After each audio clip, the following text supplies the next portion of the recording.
আসসালামু আলাইকুম প্রিয় দর্শক, এখন যে মসজিদটি দেখতেছেন এটি হলো কেবলাতিন মসজিদ। এই মসজিদেরও একটি ঐতিহাসিক ইতিহাস আছে। হযরত মুহাম্মদ সাল্লাল্লাহু আলাইহি ওয়াসাল্লাম যখন আসরের নামাজ পড়তেছিলেন তখন আগে আমাদের কেবলা ছিল বাইতুল মুকাদ্দাস। তো উনি বাইতুল মুকাদ্দাসের দিকে মুখ ফিরিয়ে নামাজ আদায় করতেছিলেন, আসরের নামাজ।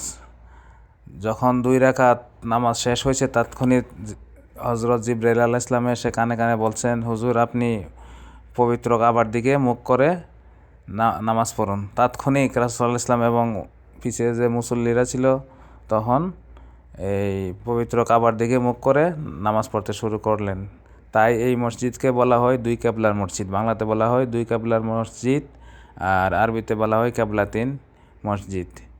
তো এই মসজিদে 2 দিকে রু করে নামাজ পড়ার কারণে, 2 দিকে কেবলা দিয়ে নামাজ পড়ার কারণেই এই মসজিদের নাম হলো কেবলাতিন মসজিদ। তো যারা উমরাতে এবং হজে আসে সবাই এই মসজিদে যায়, জিয়ারত করে, 2 রাকাত নফল আদায় করে। আর আপনারাও যারা উমরা এবং হজে আসবেন কোনো দিন মিস করবেন না, এই মসজিদে অবশ্যই যাবেন। কেবলাতিন মসজিদ বেশি দূরে নয়, হারাম শরীফ থেকে 2-3 কিলোমিটার দূরে।